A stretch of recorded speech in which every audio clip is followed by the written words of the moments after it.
نحمده ونستعينه ونستغفره ونؤمن به ونتوكل عليه ونعوذ بالله من شرور أنفسنا ومن سيئات أعمالنا من يهده الله فلا مضل له ومن يضلله فلا هادي له ونشهد أن لا إله إلا الله وحده لا شريك له ونشهد أن سيدنا ومولانا محمدا عبده ورسوله صلى الله تعالى عليه وعلى آله وأصحابه وبارك وسلم تسليما كثيرا كثيرا أما بعد فقد قال النبي صلى الله تعالى عليه وسلم الناس معادن كمعادن الذهب والفضة أو كما قال عليه الصلاة والسلام سبحانك لا علم لنا إلا ما علمتنا إنك أنت العليم الحكيم। আল্লাহ পাক পরওয়ারদিগারে আলমের অনন্ত অসীম ইহসান ও দয়া ফজল ও করম, তিনি আমাদেরকে আজ পর্যন্ত হায়াতে রেখেছেন, সুস্থ রেখেছেন। বৈষয়িক হাজারো নেয়ামতের পাশাপাশি আমাদেরকে ঈমান, ইসলাম, দ্বীন, ইলম, আমল, এসব অমূল্য রত্ন, এসবের সাথে আমাদেরকে কম বেশি সম্পৃক্ত করেছেন। এটা তার বহুত বড় ইহসান, বহুত বড় দয়া। রাসূল করিম সাল্লাল্লাহু আলাইহি ওয়াসাল্লামের হাদিসের একটি অংশ তেলাওয়াত করা হলো।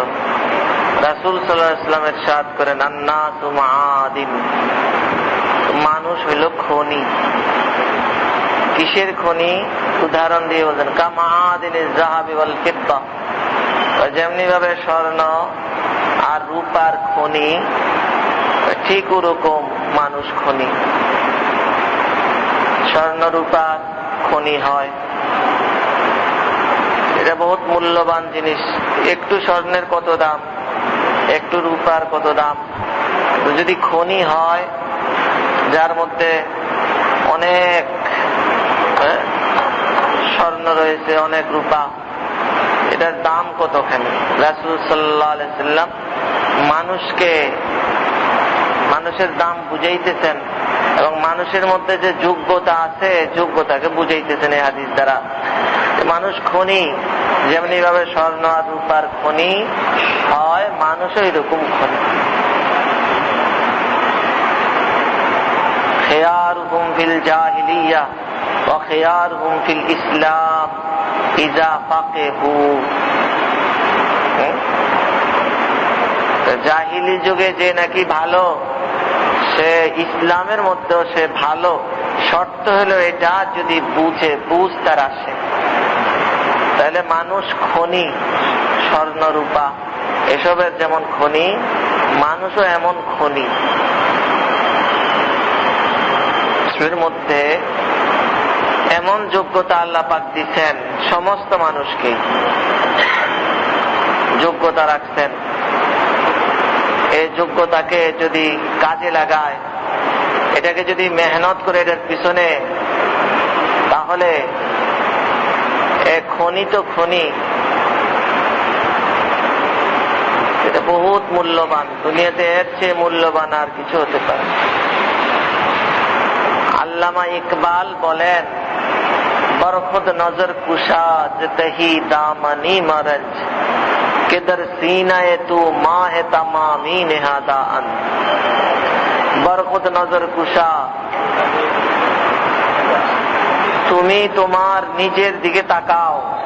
বরখুদ নজর কুশা জতহি দামনি মরজ, যদি তুমি তোমার দামানকে, আঁচলকে, পাত্রকে খালিও পাও, তাহলে মরাঞ্জ, পেরেশান হইও না। পেরেশানির কোনো কাজ নেই, কোনো প্রয়োজন নাই, কোনো অর্থ নাই পেরেশান হওয়া। কেন? কেদার সিনায়ে তু মাহে তামামি নেহাদা আন, কেননা তোমার সিনাতে পূর্ণিমার চাঁদ রাখা আছে। যার কিছুই নেই, যে তার থলিতে কিছুই পায় না, তাকেও বলতেছে পেরেশান হইও না। তোমার ভিতরে পূর্ণিমার চাঁদ রাখা আছে, পেরেশান কেন হবে তুমি? তুমি এই পূর্ণিমার চাঁদকে একটু বিকশিত করার চেষ্টা করো, এটা একটু বিকাশ ঘটাও, তাহলে তুমি শুধু আলোকিত হবে না, তুমি শুধু সামনে রাস্তা দেখবে না, তোমার সামনে থেকে শুধু অন্ধকার দূরীভূত হবে না, বরং পুরা দুনিয়া থেকে অন্ধকার দূরীভূত হয়েছে। এই জন্য যে যেখানে আছি, যে যেই পর্যায়ে আছি, কেউ একদম ফাসেক আছি, বড় মাপের কবিরা গুনাহগার আছি, কেউ একদম বাতিলের মধ্যে ডুবা আছি, শিরিকের মধ্যে আছি, পেরেশানির কারণ নাই। সাবেকি पर खाक डालो, सुलह की बातें करो, हमसे नादानी हुई या तुमसे नादानी हुई। পিছনের দিকে তাকাবার প্রয়োজন নেই, সামনে বাড়ো। তুমি ভালো হতে চাও, সামনে বাড়ো। ভালো হওয়ার অনেক রাস্তা আছে, ভালো হও, তোমার ভিতরে যোগ্যতা আছে ভালো হওয়ার মতো। শুধু ভালো না, তুমি অনেক দামি হতে পারো, পূর্ণিমার চাঁদের চেয়েও তুমি বেশি দামি হতে পারো, স্বর্ণের খনি চেয়েও তুমি বেশি দামি হতে পারো, রূপার খনি চেয়েও তুমি বেশি দামি হতে পারো। এই ইস্তেদাদকে কাজে লাগাইলে মানুষ এমন হয়ে যায়। আল্লাহর এক আরেফ খুব সুন্দর বলেন, कुछ न पूछा हम नशी मेरा नशी मन था कहाँ, कुछ न पूछा हम नशी मेरा नशी मन था कहाँ, अब तो ये कहना भी मुश्किल कि वो गुलशन है कहाँ। কোন পথ হারা মানুষ সে শেষ মুহূর্তে গিয়ে নিজের আবিষ্কার করছে আর বলতেছে, আফসোস করতেছে নিজের ব্যাপারে। कुछ न पूछा हम नशी मेरा नशी मन था कहाँ। হে আমার সাথী সঙ্গীরা, আমাকে আর জিজ্ঞেস করো না যে আমার আসন কোথায় ছিল, স্থান কোথায় ছিল। তো অনেক ঊর্ধ্বের আমি মানুষ ছিলাম, যোগ্যতা ছিল, আমি অনেক ঊর্ধ্বে চলে যেতে পারতাম, কিন্তু अब तो ये कहना भी मुश्किल कि वो गुलशन है। এখন বলাও মুশকিল যে আমার সেই সুন্দর থাকার জায়গা কোথায়, ঠিকানাই হারিয়ে এমন। আল্লাহু আকবার। মানুষকে আল্লাহ বানাইছে নেই এত দামি করে, আশরাফুল মাখলুকাত, সমস্ত প্রাণীকুল, সমস্ত অজৈব বস্তু, আল্লাহ ছাড়া যত কিছু আছে, মানুষ ছাড়া যত কিছু আছে, সব কিছু মানুষের জন্য বানাইছে। এই মানুষকে কি ইস্তেদাদ বা যোগ্যতা কি তার ভিতরে সম্ভাব্য যোগ্যতা কি দেন নাই? অবশ্যই। ওটার ভিত্তিতেই তো মানুষ এত দামি হইল, দামি। এটাকে কাজে লাগানোর প্রয়োজন। এই যে কাজে লাগানোর জন্য, যেমন লোহা যদি এমনি পড়ে থাকছে, তাই না, পড়ে থাকছে, পানি পড়ছে, মাটি লাগছে, বৃষ্টিতে দিচ্ছে, এটা একটু একটু করে জং ধরে অনেক বড় লোহাও একদিন কি হয়ে যায়, শেষ। এটা কাউকে কাটবে তো দূরের কথা, তাই না, বরং এটা এমন হয়ে গেছে এখন যে এটা দিয়ে কোনো কাজ নেওয়া যায় না, বরং এমন হয়ে যায় মানুষের যদি আঘাত টাঘাত লাগে আর এই পুরান লোহার মরচে যদি ভিতরে ঢুকে, তাহলে তো ক্যান্সার হওয়ার সম্ভাবনা আছে। এত খারাপ হয়ে, অথচ এই লোহাটা আবার এত কিছু হইতে পারে, এটাতে যোগ্যতা আছে। যদি ভালো কর্মকারের কাছে পড়ে, তাহলে কর্মকার এই লোহাটা দিয়ে কেউ দাও বানাবে, আর যে আরো উন্নত মানুষের কাছে পড়লে সে ওটা দিয়ে বুলেট বানাবে। এটা কত পাওয়ার বেড়ে যাবে না, বহুত পাওয়ার বেড়ে যাবে। ঠিক মানুষের ভিতরের অবস্থাটা এটা নিয়ে ফিকির নাই, এটা ওই লোহার মতো, জং ধরা লোহার মতো মরিচে সে পড়ে একদম শেষ। আবার এটাকে যদি ভালো अगर कोई शुआइबाए मुयस्सर शबानी से कलीमी 2 कदम है, शुआइब আলাইহিস সালামের মতো উস্তাদের হাতে যদি কেউ পড়ে, তাহলে রাখালি থেকে পয়গাম্বর হওয়া মাত্র 2 কদম বাকি, তাই না? আসছে রাখাল হয়ে, ফিরে যেতেছে কি হয়ে? নবী হয়ে, পয়গাম্বর হয়ে। দাও সাধারণ পয়গাম্বর না, জলিলুল কদর পয়গাম্বর হয়ে গেছে। যোগ্যতা আছে, ইস্তেদাদ আছে, আল্লাহ পাক দিয়েই পয়দা করছেন সবাইকে। যে একেবারে ছোট মাদ্রাসায় পড়ে তাকেও, যে বড় হয়ে গেছে তাকেও, যে স্কুল কলেজে পড়ে তাকেও যোগ্যতা দিয়েছেন আল্লাহ পাক, যে কিছুই পড়ে নাই তাকেও যোগ্যতা দিয়েছেন। যোগ্যতা সবার ভিতরে আছে, তাকে কাজে লাগানোর দরকার।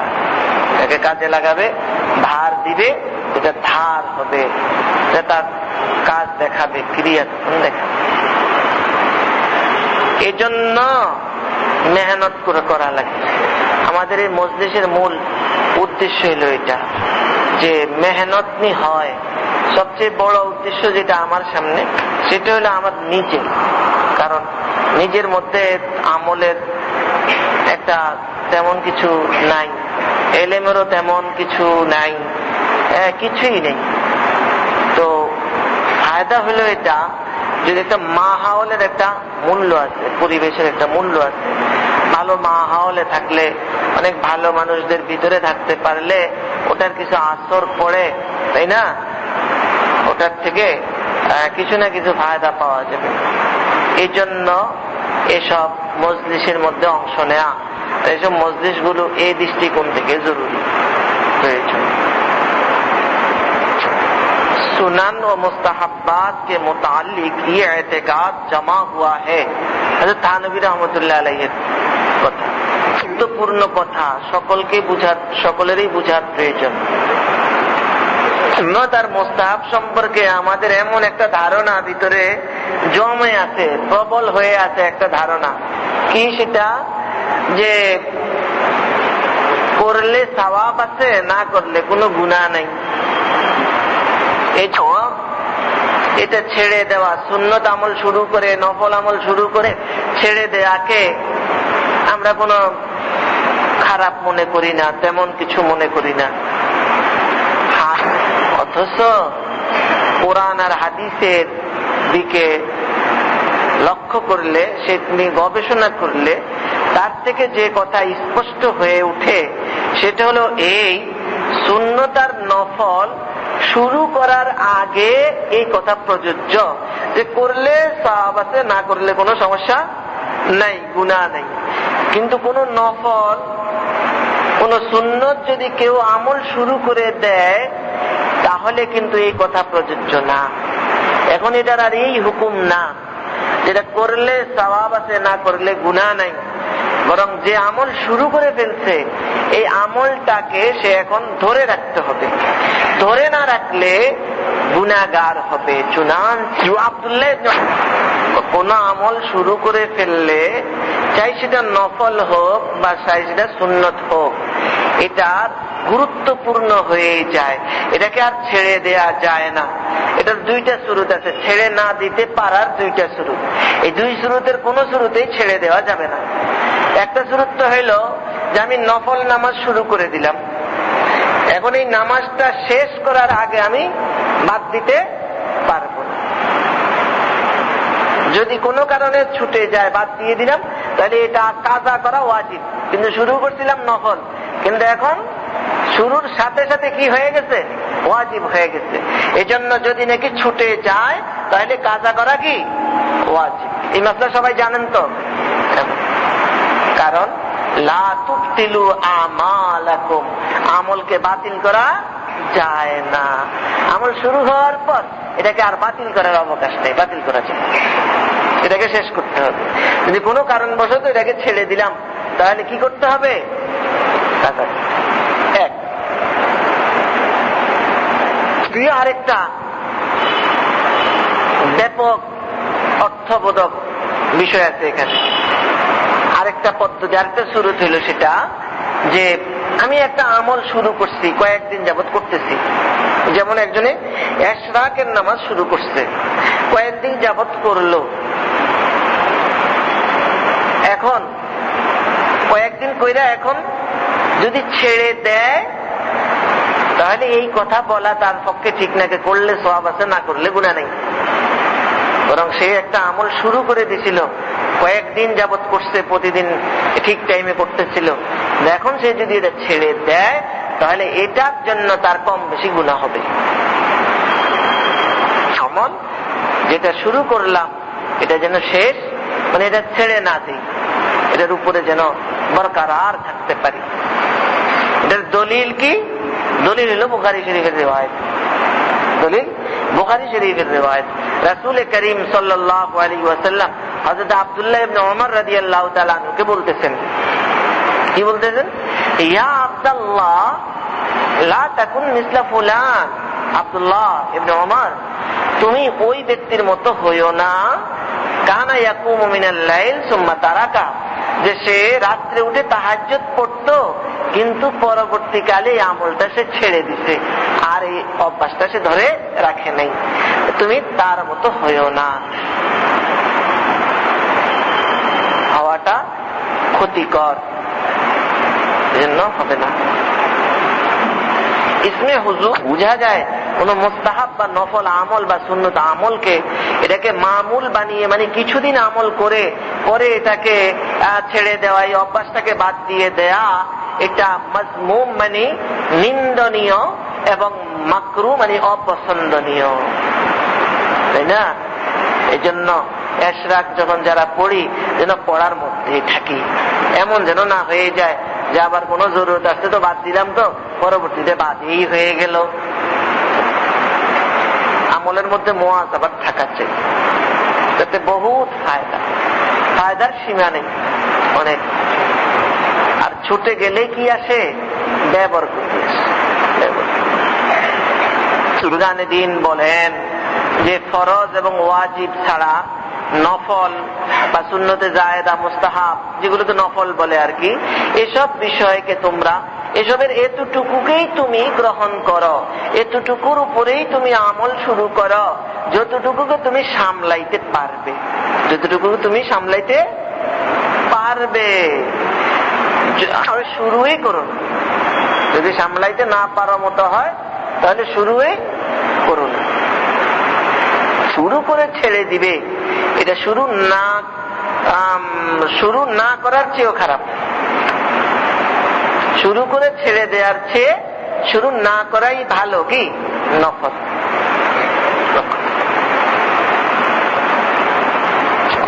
এইরকম কোন নফল কাজ শুরু করে সেটা ছেড়ে দিতে গেলে পরবর্তীতে এমনই বেবরকতি শুরু হয় যে আজকে তো একটা ছুটছে, কয়দিন পরে দেখা যাবে আর একটা ছুটলো, এরপরে আর একটা ছুটলো, এভাবে একদিন দেখা যাবে তার তাহাজ্জুদ ছুটে গেছে, এখন আর তাহাজ্জুদ সে পড়ছে না, তাহাজ্জুদের অভ্যাস তার শেষ হয়ে গেছে, দেখা যাবে এখন ফজরও ছুটে যাওয়া শুরু হবে আস্তে, তাই না?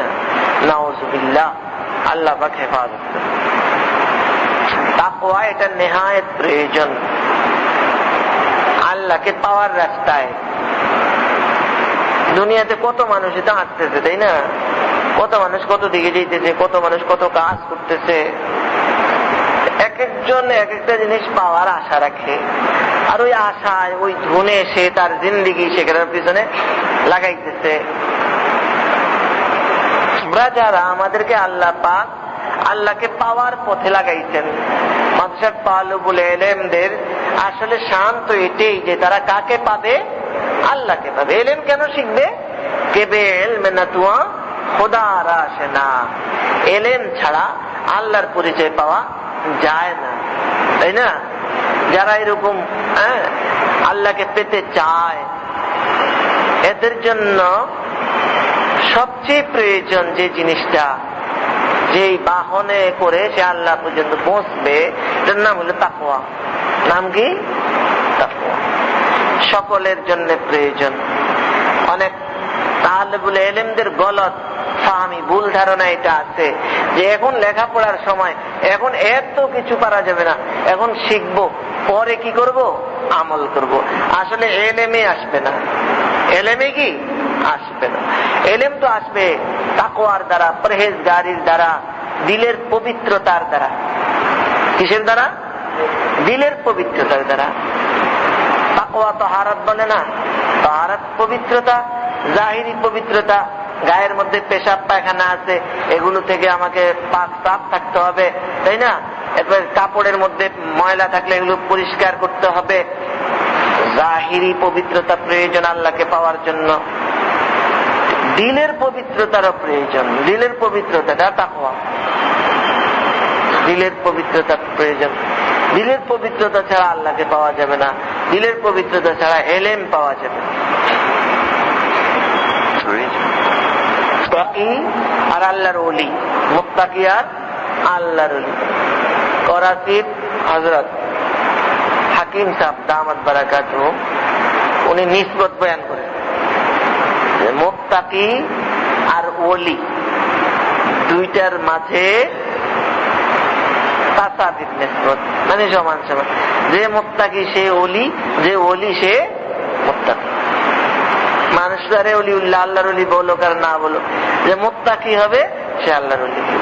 মুত্তাকি বন যাও, তাই না? তাকওয়া ইখতিয়ার করো, ওলিউল্লাহ বন যাও।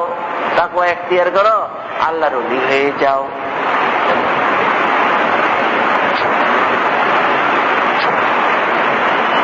কি জিনিস অর্জন হবে তাকওয়া দ্বারা? তাফাক্কুহ ফিদ্দীন, দ্বীনের বুঝ এবং কোরআনের সমঝ নসিব হবে। কিসের দ্বারা? তাকওয়া। তাকওয়া যদি না থাকে তাহলে দ্বীনের বুঝ আসবেই না। তাকওয়া যদি না থাকে তাহলে কোরআনের সমঝ আসবে না, কোরআন সে বুঝতে পারবে না। শব্দ বুঝলেই কি কোরআন বুঝে ফেলবে? আবু জেহেল, আবু লাহাব তারাই কোরআনের শব্দ বুঝতো না, তাই বলে কি কোনো ফায়দা হইছে? সে আবু জেহেলই থাকছে, জেহেল তো না, আবু জাহাল, তাই না? আবু জাহাল এসে থাকছে। দ্বীনের সমঝ এটা ভিন্ন একটা বিষয়, ওটা অর্জন হবে না কি ছাড়া? তাকওয়া। ওটা অর্জন হবে তো তাকওয়ার দ্বারা। যার ভিতরে তাকওয়া আছে সে কোরআনের শব্দ পড়বে, আল্লাহ পাক তার ভিতরে এটার আসল যে হাকিকত, এটার আসল যে বুঝ, ওটা আল্লাহ তাআলা তার দিলের মধ্যে ঢেলে দিবেন। শব্দের অর্থ না বুঝলেও ওটা অর্জন হতে পারে, আর যদি তাকওয়া না থাকে তো শব্দের অর্থ বুঝলেও সেটা আসবে না। এমন তাহলে হাকিকতে ইলম যেটা, তাকওয়া ছাড়া আসতেই পারে। মুহাম্মদ ইয়াকুব বলতেছে যে তাকওয়ার দ্বারা যে কোরআনের ফাহাম, কোরআনের সমঝ, কোরআনের জ্ঞান প্রকৃত যেটা, সেটা দিলের মধ্যে আসবে, আল্লাহ পাক দান করবেন। এই জিনিসটা কি এটা একটু বুঝিয়ে বলেন, যে কোরআনের সমঝটা কি? যে শব্দের অর্থ বুঝার দ্বারা সেটা আসে না, সেটা ভিন্ন একটা বিষয়, ওটা তাকওয়ার দ্বারা আসে। যার মধ্যে তাকওয়া থাকবে সে পাবে এটা। তো এই ফাহামটা, কোরআনের এই বুঝটা, এই তাফাক্কুহ ফিদ্দীনটা, দ্বীনের এই বুঝটা কি জিনিস একটু বুঝিয়ে বলেন। এটা এমন এক বিষয় যেটা বুঝিয়ে বলা যায় না। দুনিয়াতে অনেক জিনিস আছে যেটা বুঝিয়ে বলা যায় না। যেসব জিনিস জাওকের সাথে সম্পর্ক, জাওক মানে মজার সাথে সম্পর্ক, জায়কা সাথে সম্পর্ক, ওসব জিনিস কোনদিনও বুঝাইলে বুঝবে না। হ্যাঁ, ওটা যদি সে খায় তারপরে সে বুঝতে পারে। তদ্রুপ উনি বলতেছেন যে তুমি তাকওয়ার দ্বারা যে ফাহামে কোরআন অর্জন হবে, তাফাক্কুহ ফিদ্দীন আসবে, এই তাফাক্কুহ ফিদ্দীন আর এই ফাহামে কোরআন, দ্বীনের বুঝ আর কোরআনের সমঝ, এটা যে তাকওয়ার দ্বারা আসবে, এটা তো বুঝাইবে কি জিনিস, এটা বুঝানোর কোনো শব্দ নাই। তবে একটাই পথ আছে, তুমি তাকওয়া ইখতিয়ার করে নিজেই স্বাদ বুঝে নাও। তুমি তাকওয়া ইখতিয়ার করে পড়া শুরু করো, তুমি নিজেই স্বাদ পেয়ে যেতে। এটার একটা উদাহরণ দিতে সুন্দর।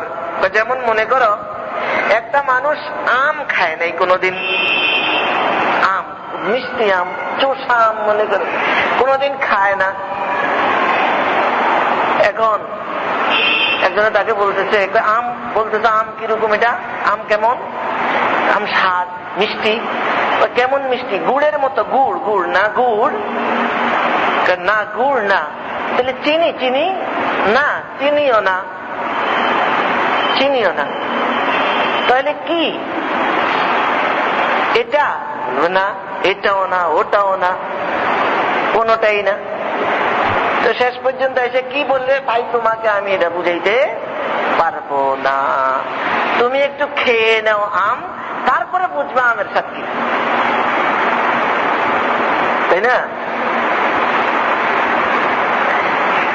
এখন এই লোকের এই কথা বুঝে আসতে চাইবো না বেশি একটা, কি কয় বেলে বুঝাইতে হারে না, আম খাইছে আমের স্বাদ বুঝাইতে হারে, এটা কথা হইলো? ঠিক আছে, এই লোক এখন খাইলো, তারে জবরদস্তি আম খাবাও, খাইলো। আম খাওয়ার পরে এইবার তারে জিজ্ঞাসা, তুমি কত স্বাদটা কেমন? এখন একই হয়, এটা এমন একটা জিনিস বুঝান দিত না।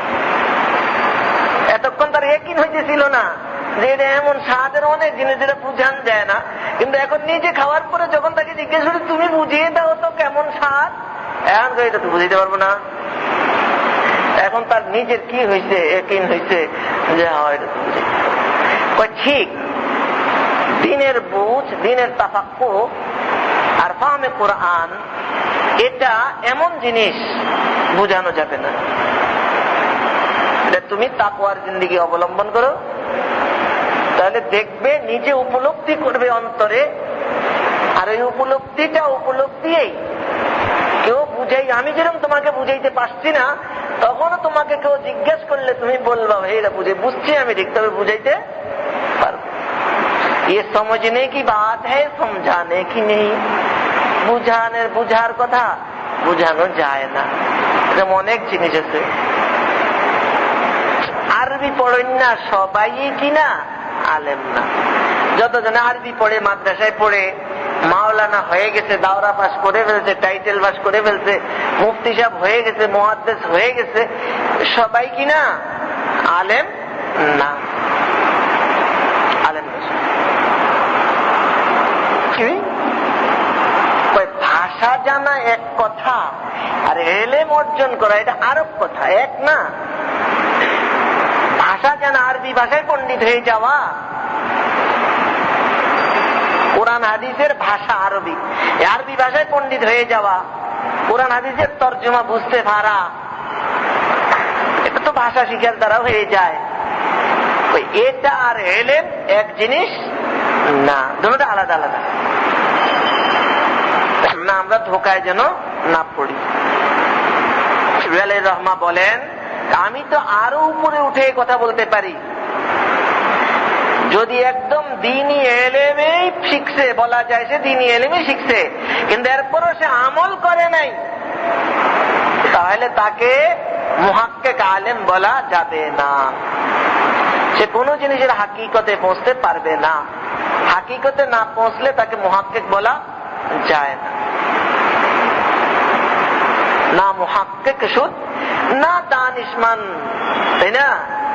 এরপরে চার পায়ে বড় কিতাবে চন্দ, আল্লাহ পাক কোরআন শরীফের মধ্যে বলছে না, ইহুদিদের উদাহরণ দিয়েছে, ওলামা ইহুদিদের, কামাসালিল হিমারে ইয়াহমিলু আসফারা, গাদা এইটা কিতাবের বোঝা নিয়ে এই দেশ থেকে ওই দেশে চলে যায়, এই শহর থেকে ও দেশে ওই শহরে চলে। আগের জমানায় বাহন ছিল গাধা, বড় বড় বোঝা বহন করে নিত কিসে?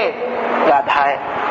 তো গাধার উপরে কিতাবের বোঝা দেওয়া হইল, এই শহর থেকে অন্য শহরে নিয়ে গেল, কিন্তু গাধায় বুঝতে পারলো না তার পিছনে কি রাখা আছে, তাই না? এটার কি উপদেশ আছে, কিছুই সে বুঝে না। বে আমল ওলামাদের মেসাল দিছে আল্লাহ কি দিয়া, কামাসালিল হিমারি ইয়াহমিলু আসফারা, তাই না? ওলামা ইহুদিদেরকে আল্লাহ পাক সম্বোধন করে আর শেষে গিয়ে বলতেছে লাউ কানু ইয়ালামুন, আরে যদি এরা জানতো, আরে এরা বড় আলেম, এরা আল্লাহ কইতেছে কি যদি এরা জানতো তাহলে ভালো হইতো। তাহলে বোঝা যায় কি জানে না। তাহলে এলেম যে জিনিসের নাম, এই জিনিস তাদের অর্জিত হয় নাই। তাহলে যদি অর্জিত হতো তাহলে এটা বলতো না লাউ কানু ইয়ালামুন, যদি তাদের এলেম থাকতো এই কথা আল্লাহ পাক বলতো না। তো তাদের এলেম নেই, অথচ তারা আলেম। এরপর আল্লাহ বলতেছে কি, যদি তাদের এলেম থাকতো, তাহলে প্রকৃত আলেম না। শব্দ সম্পর্কে সে ওয়াকিফ হইছে, সে ভাষাবিদ হইছে, আরবি ভাষা সম্পর্কে সে ওয়াকিফ হইছে, এমন বাস্তবে কি নাই, এলেম আসে না। এরকম অনেক মানুষ পাওয়া যাবে, তাই না? এলেমের হাকিকত থেকে বহু বহু দূর। কেন? ওই তাকওয়ার মাসটা এসে গন্ডগোল হয়ে গেছে। বাকি বড় পণ্ডিত, মহাপণ্ডিত মুসলমানদের মধ্যে এরকম বড় বড় পণ্ডিত আছে। স্যার সৈয়দ আহমদ এরকম এক পণ্ডিত, মাওলানা আকরম খান এরকম আরো পণ্ডিত, ভারতের মাওলানা আবুল কালাম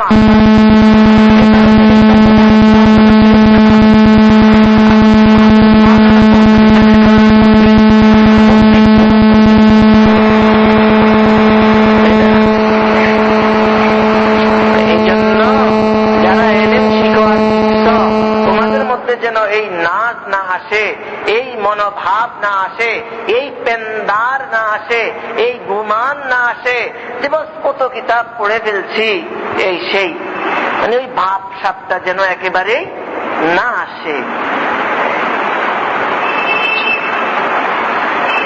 উনি বলেন, আমি কসম খেয়ে বলতে পারি, যদি দুইজন তালুবুল ইলম একই সময় বয়সী, একই রকমের মেধা সম্পন্ন, একই ওস্তাদের কাছে একই কিতাব পড়ে, কোরআন হাদিস একজনের কাছেই পড়ে, তবে দুইজনের মধ্যে ফরক শুধু এতটুক, এক তালুবুল ইলম মানে একটা ছাত্র সে পরহেজগার মুত্তাকি তাকওয়াওয়ালা, আর আরেকজন গায়রে পরহেজগার সে তাকওয়াওয়ালা না। এই দুই। এরপর উনি বলতেছেন, তিনি কসম খেয়ে বলতেছেন যে নাকি তাকওয়াওয়ালা ছিল, পড়াইতে দোনোজনেই পারতেছে, দোনোজনেই সবকিছু বুঝতেছে, কিন্তু অবশ্যই অবশ্যই উভয়জনের বুঝের মধ্যে ফরক আসবে। যে তাকওয়াওয়ালা থাকবে তার বুঝের মধ্যে, সমুজের মধ্যে যে নূর আর যে বরকত হবে, সে বিষয়ের, যে কোনো বিষয়ের যে হাকিকতে পৌঁছে যাবে, ওই হাকিকতে অন্যজন পৌঁছতে পারবে, বাস্তব কি বিষয়ের হাকিকত আছে, তাই না? একটা কম্পিউটার দেখেন, তো কম্পিউটার দেখলাম, লেখা লেখা দেখা যায়, এখানে টিপে লেখা বাইর করে, এখন যে প্রথম দেখে মনে করে এটার কাম শুধু এতটুকুই, একটু লেখালেখি এতটুকু, কিন্তু যে একটু বেশি জানে ও এটা তো আরো অনেক কিছু আছে, তাই না? যে এটার উপরে ইঞ্জিনিয়ারিং করছে সে কিন্তু এটার শেষ মাথায় বুঝতে পারে নাই, মোটামুটি সে বুঝে এতে অনেক কিছু কি আছে, কিছু আছে। তাও যাদের দিলে তাকওয়া থাকবে এরা অনেক কিছু বুঝে নিবে। একটা কম্পিউটারে যত কিছু আছে, আমি তো মনে করি একটা গাছের মধ্যে এর চেয়ে আরো অনেক বেশি আছে, তবে ওটা বুঝার মতো কি লাগবে, ওই বসিরত লাগবে, ওই নূর লাগবে, দৃষ্টি লাগবে। তারপর ওই গাছ যে কত কি, ওই বই না পড়নেওয়ালা যে বই পড়তে পারে না, তার কাছে যেমন বই হাজার উপদেশ বাণী থাকা সত্ত্বেও এটা কিচ্ছু না, তার কাছে বই আর কাছে ব্যবধান কি? এরকম আহলুল্লাহ যারা, আহলে বসিরত যারা, তাদের কাছে একটা গাছ অনেক কিছু, একটা কম্পিউটারে যত কিছু এর চেয়ে আরো অনেক কিছু বেশি, এতে আল্লাহ পাকের মারে হাকায়েক দাকায়েক বহু কিছু এর ভিতরে। তো ঠিক তদ্রূপ দুজনেই কোরআনের আয়াত পড়লো, তর্জমা পড়লো, মতলব পড়লো, কিন্তু তাকওয়াওয়ালা যে হাকিকতে পৌঁছে যাবে, তার দিল, তার অন্তরের রসাই দৌড় যে পর্যন্ত পৌঁছবে না কেন? ওর ভিতরে নূর আছে, ওর ভিতরে নূর নেই, অত চোখের নূর পর্যন্ত গিয়ে বন্ধ হয়ে গেছে, দিলের নূর নাই। তো ভিতরে হাকিকত বুঝবে কেমনে সে? আর তো দিলেরও নূর আছে, হয়তো ওগুলো সে বুঝতে দেখে ফেলছে, সব ভিতরে চলে আসছে, মন কাশিফ হয়ে গেছে। অনেক তাকওয়াওয়ালা সাধারণ মানুষ কোরআন তরজমা বুঝবো না, হাদিসের তরজমাও কি বুঝবো না, কিন্তু এরপরও দেখা গেছে কোরআন হাদিস তেলাওয়াত করতেই বা বুঝতেই বা কেউ তার সামনে তেলাওয়াত করতেছে, ওর ভিতরে কাইফিয়ত তারি হয়ে গেছে। এটার থেকে যে স্বাদ উপলব্ধি করতে পারতেছে, আরো ওই বেশি জাননেওয়ালা পড়নেওয়ালা সে ওই স্বাদের কাছে দিয়েও বুঝতে পারতেছে। তাহলে সত্যিকারের এলেম যেগুলো, এলেম যেটার নাম, এটা কলবের মধ্যে আসবে। আপনি যে কোনো ছাত্রের বা তালিবুল ইলমের যদি এখনো মনে চায় যে কথাটা বাস্তব কিনা আমি একটু যাচাই করি, করো, তাকওয়া এখতিয়ার করো। তাকওয়া এখতিয়ার করার পর তুমি নিজেই বুঝে ফেলবে। যদি তাকওয়া বাস্তবেই ইখলাসের সাথে কেউ অর্জন করে থাকে, তাহলে তো এটার বরকতের কোনো সীমাই নাই, সীমাই নেই। ইখলাস তোমার ভিতরে নাও থাকে যে না আল্লাহর সন্তুষ্টির জন্য আমি তাকওয়া করব না, আমি হুজুরের কথাটারে পরীক্ষা করার লাই, যাচাই করার লাই করতে চাই, তারপরে বুঝে দাও, তার আবার এটারও কিছু না কিছু ফায়দা পাবে।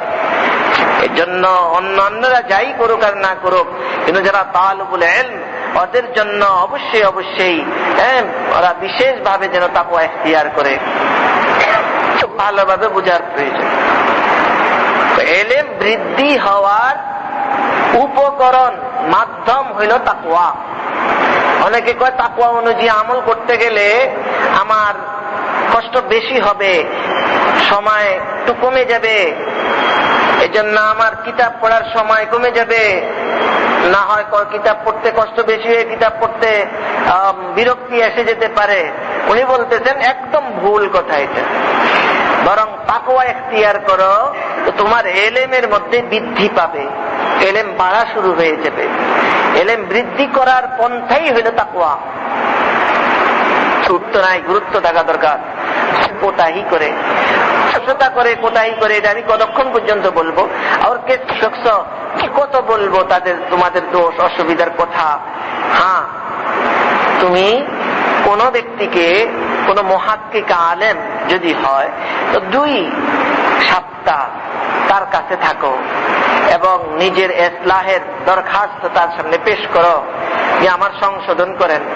আর উনি যদি এমনই হয় যে যা অন্যায় দেখবে সেটাকে শুধরাবে, এমন তবিয়তের হয়, তাহলে অবশ্যই তোমার কাছে এই কোতাহি 2 সপ্তাহের ভিতরে তোমার মধ্যে যে ত্রুটিগুলো আছে, তোমার মধ্যে যে অলসতাগুলো আছে, গাফলতগুলো আছে, এগুলো ধরা পড়ে যাবে।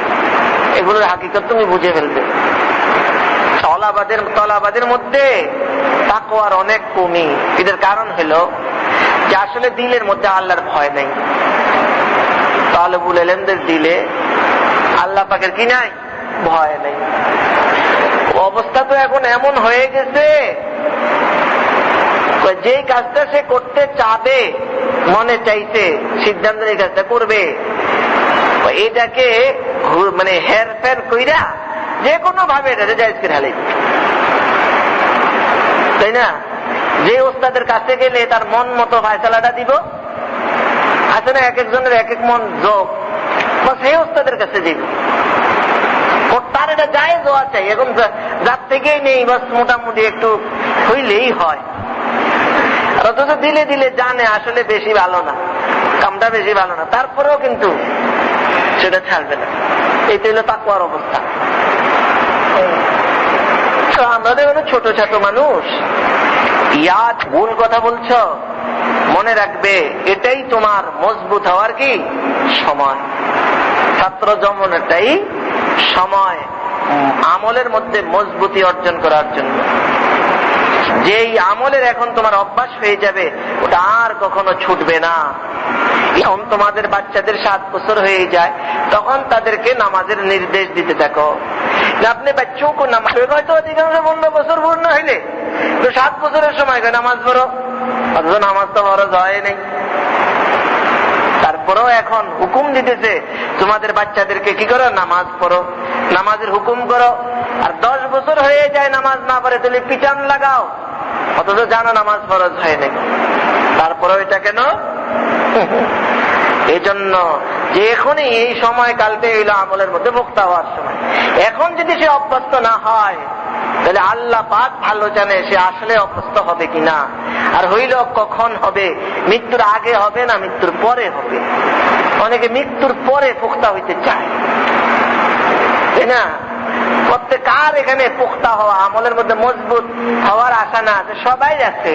তবে কিনা যদিও মুখে না বলি, কাজে এমনই যে আমরা মরার পরের দিন থেকে আমল শুরু করব, কাজে পুখতা হবে মৃত্যুর পর থেকে। এখন শুরু করি না। তালবুল ইলম এই খেয়াল করে এখন তো আমগুলো ইলম শিখার জমানা, এটার মধ্যে আমল করার আদৌ প্রয়োজন নেই। এখন এটা একদম সুস্পষ্ট শয়তানের ধোঁকা। কারণ কোরআনে আর হাদিসে আমলের ব্যাপারে, তাই না, ছাত্র আর শিক্ষক, মানে ইলম শিখার জমানা আর ইলম শিক্ষা শেষ করার পরের জমানার মধ্যে কোনো ফরক করে নাই। হুকুম সকলের জন্য সমান ভাবেই দিছে, নাকি কারণে ভিন্ন হুকুম আছে? যে ছাত্রদের এই হুকুম, আর যারা ছাত্র না ফাঁস করে ফেলছে, আলেম হয়ে গেছে, তাদের জন্য এই হুকুম কোথাও আছে? কোথাও পাওয়া যাবে। বরং সকলের জন্য একই হুকুম। আলবাত্তা আমল যে বেশি বেশি আমল, অনেক লম্বা লম্বা জিকির আজকার, অনেক লম্বা লম্বা মুজাহাদা, অনেক লম্বা লম্বা রিয়াজাত, এসব কিছুর মধ্যে মশগুল হওয়া তালবুল ইলমদের জন্য পড়ালেখার জমানায় অনুত্তম। এসবে মশগুল না হয়ে সে কিতাব বিনি করা, তাকরার করা, মুখস্থ করা, বুঝার চেষ্টা করা, এসবের মধ্যে সময় কাটানো তার জন্য উত্তম, তার জন্য ভালো। নবী রহমতুল্লাহ আলাইহি কিছু সাফ সাফ কথা, পরিষ্কার কথা বলতে চাইতেছেন। যত মজাদার খানা হবে আর যত দামি খানা আর যত সূক্ষ্ম হবে, ওটার মধ্যে তত তাড়াতাড়ি দুর্গন্ধ আসে। ওটা পচে খুব তাড়াতাড়ি, নষ্ট হয় অতি তাড়াতাড়ি। এখন এই উন্নত মানের খানাটা, এটা যখন ভালো থাকে তখন এটা যেমন মানুষের জন্য ফায়দাদায়ক, যেহেতু অনেক দামি খাবার, এটা কি বলে পুষ্টিকর, এটা দামি এবং এটা অনেক উপকারী। কিন্তু এটা নষ্ট হয়ে গেলে এটা আবার হচ্ছে আরো বেশি উপকারী। আচ্ছা, ডাইল পচলে খাইলো, কি হইলো? তেমন কিছু হইলো না। ওষুধ যদি নাকি পয়সা যায়, ওষুধও খানার জিনিস, পচা ওষুধ কেউ খাইবো? শুধু মরবো। কারণ ওটা দিয়ে যেমন উপকার বেশি, ওটা নষ্ট হইলে আবার অপকারও কি বেশি, বেশি আসে। তালবুল ইলমদেরকে বলছে যে তোমার নিজের সংশোধনের ফিকির করা, সংশোধন করানো, এটা নেহায়েত জরুরি। আর আপকি ইসলাহ কে দো তারিখ, ইসলাহর দুইটা, সংশোধনের দুইটা রাস্তা আছে। এক নম্বরের কাজ বলতেছে যে তুমি ইলম শিক্ষা করবা, যে মাদ্রাসা থেকে ইলম শিখতে যাইও না, ওস্তাদ থেকে ইলম শিখতে যাইবা। এখন হালাত কি হয়ে গেছে? বদলে গেছে। এখন মাদ্রাসা থেকে ইলম শিখতে যায়, ইলম শিখতে যাইবে তুমি ওস্তাদ থেকে। তুমি যেই ওস্তাদের কাছ থেকে ইলম নিবা, ওই ওস্তাদের ব্যাপারে আগে জানার চেষ্টা করবা, তিনি কি বেআমল না বা আমল। অনেক আলেম আছে ভাবির লোকে দেখা দেয়, খালতো বোনের সাথে দেখা দেয়, চাচির সাথে দেখা দেয়, কি নাই? আছে। এই আলেম সাহেবের কাছে যেই ছাত্র পড়বে, ওই দেখা দেয় ওই না আলেম, হইব বেআমল আলেম। এরকম অনেক ব্যাপার আছে। এই জন্য তুমি যে ইলম শিখবে, তোমার নিজের ইসলাহ সংশোধনের দুই রাস্তা। এক রাস্তা তুমি ইলম শিখবে, তার ব্যাপারে খোঁজ নিবে, আমলওয়ালা ওস্তাদের কাছে শিখার চেষ্টা করবে, তাহলে তার আমলের ইস্তেদাদ তোমার ভিতরে আসবে। আর না হয় তার বেআমলির যোগ্যতা তোমার ভিতরে আসবে। এখন হয়ে গেছে অন্যরকম। এখন এই দৃষ্টিকোণ থেকে কেউ মাদ্রাসায় আসে না। এখন সবাই মাদ্রাসায়, কোন মাদ্রাসার নাম কাম বেশি, ছাত্র বেশি, ফাঁস বেশি করে, ভালো বেশি করে, এইসব নিয়ে এখন ধুন বদলে গেছে। আসলে নিয়ম না, আসলে নিয়ম হবে। এখন তো একা কাউকে পাওয়া যাবে না, বাকি অনেক প্রতিষ্ঠান আছে। আমি জিজ্ঞেস করব, আমি যে বছর পড়তে যাই সেখানে কি পড়বো, এই পড়ানেওয়ালারা কারা, এদের হালাত কি, এরা কি তাকওয়া পরহেজগার ওয়ালা, নাকি এরা আমল করনে ওয়া বে আমল। আমলের মধ্যে আবার ক্যাটাগরি আছে, পরহেজগার কিনা, পরহেজগার করা প্রয়োজন আছে। এই দৃষ্টিকোণে কেউ যদি মাদ্রাসা বদলায়, তাই না, যদি এখানে পড়লে তো সবার কাছে পড়তে হবে, বাকি এই বছর তো যাদের কাছে পড়ছি ভালো, আগামী বছর যাদের কাছে পড়বে এরা তো পরহেজগার না, তাকওয়াওয়ালা না। ভালো ওস্তাদ তোমার এই জন্য প্রয়োজন, এই তোমার এই শিক্ষা নেওয়ার জমানাটাই তো হলো বীজ বপনের জামানা।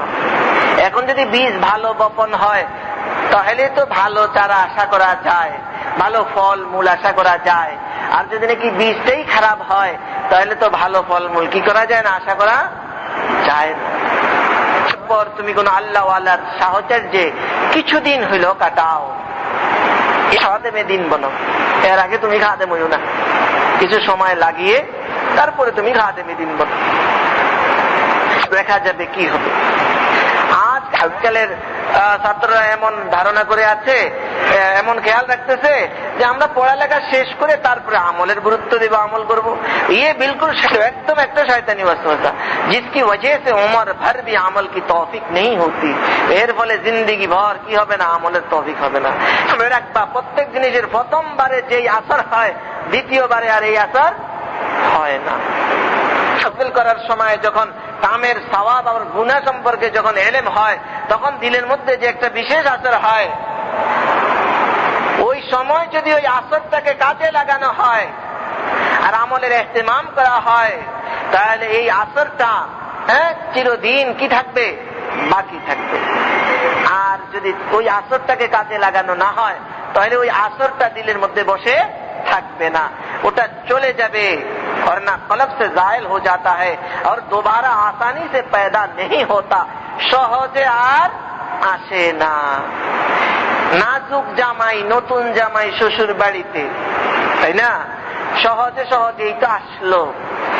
একবার যদি নাকি তার সাথে এমন আচরণ করা হয় যেটা তার জন্য শোভনীয় নয়, যেটা তার জন্য শ্বশুর বাড়িতে সেই রকম আচরণ পাওয়া কখনো তার জন্য কাঙ্ক্ষিত না, তাহলে একে শ্বশুর বাড়িতে কি আর আসবে না। আনতে অনেক খড়কুটা পোড়াইতে হবে, শ্বশুর যেতে হবে, আবার শাশুড়ি যেতে হবে, আরো কত কি দেন দরবার, বহু কিছু লাগবে। এইটা যেরকম শ্বশুর বাড়ির নতুন জামাতা যেরকম নাজুক, এর চেয়ে বড় নাজুক হইল লতিফায়ে গাইবি। এই জন্য গাঙ্গুহি রহমতুল্লাহ আলাইহি বলেন, লতিফায়ে গাইবি মেহমানে নাজুক তরাজ আজ আদনা বে ইলতিফাত জাইল মিশাওয়াত। লতিফায়ে গাইবি মানে এই আসর, একটা দিনের কথা শুনলাম আর ভিতরে এটার একটা আসর পড়ছে, আমল করার জন্য স্পৃহা পয়দা হইল, তাই না, এটাকে বলছে লতিফা। এটা আল্লাহ পাকের পক্ষ থেকে বহুত বড় তৌফিক, এটা বহুত বড় তৌফিক, এর চেয়ে বড় কিছু নাই। আর তৌফিকে খুদাবন্দিটাকে বলে। এটা হলো শ্বশুর বাড়ির নাজুক জামাইয়ের মতো, বড় নাজুক। তুমি যদি এখন এটাকে কাজে লাগাও, এটাকে গুরুত্ব দাও, তাহলে তো এটা তোমার চিরদিনের জন্য হয়ে থাকবে। আর যদি এটার দিকে তুমি এখন ভ্রুক্ষেপ না করলা, তাহলে জামাই মিয়াকে আনতে পরে যা কষ্ট হবে এর চেয়ে আরো বেশি কষ্ট হবে। তারপরেও আসে কিনা আল্লাহ পাকেই ভালো জানে।